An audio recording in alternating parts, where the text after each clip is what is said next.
क्या आपने कभी सोचा है कि एक देश की असली ताकत उसकी सेना, उसकी टेक्नोलॉजी या उसकी अर्थव्यवस्था नहीं, बल्कि उसके नागरिकों की आदतों में छुपी होती है? हम अक्सर बड़े-बड़े सपने देखते हैं। 2050 का सुपर पावर, भारत, दुनिया की सबसे तेज अर्थव्यवस्था, सबसे आधुनिक शहर।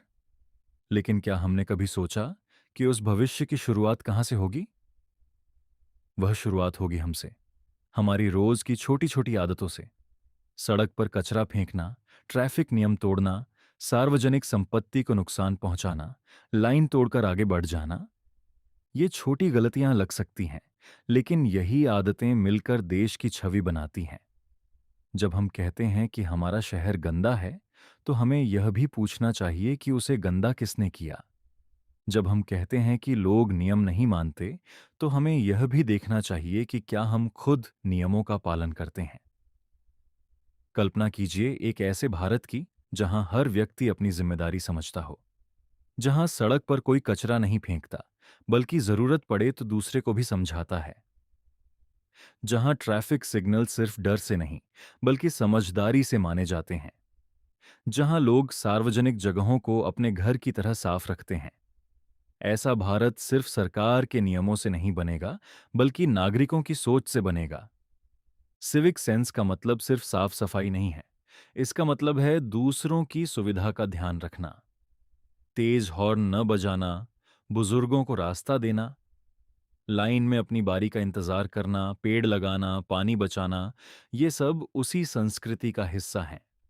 एक जिम्मेदार नागरिक वही है जो अधिकारों के साथ अपने कर्तव्यों को भी समझता है।